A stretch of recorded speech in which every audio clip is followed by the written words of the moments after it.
Est-ce qu'il y a des bons psychopathes? Tu as des listes qu'on a établies, c'est les psychologues qui ont fait ça, de professions parmi lesquelles tu trouves le plus de psychopathes. Et ceux qui tiennent le haut du pavé, C'est cadreur chez Légende. c'est les directeurs généraux.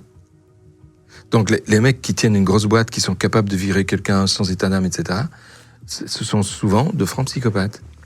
Mais des psychopathes qui sont parfaitement bien équilibrés dans la vie, ils ont une famille, etc. Mais dans leur boulot, ils ont une attitude psychopathique. C'est pas moi qui ai inventé cette liste, hein, elle existe. Et si tu regardes la liste, tu verras, vers le 6e, 7e numéro, tu verras, chirurgien. Pourquoi? Parce que tu vas rentrer dans le corps de quelqu'un. Donc clairement, s'il ne t'est pas anesthésié, bien entendu, tu vas lui faire du mal. T'as pas peur qu'éventuellement il meure dans tes mains. T'as une assurance inouïe dans le geste que tu commets, et il vaut mieux d'ailleurs, tu vas couper, tu sais que tu vas pas couper l'or, tu vas couper un autre vaisseau, il va se mettre à saigner, c'est pas grave, on va faire une suture.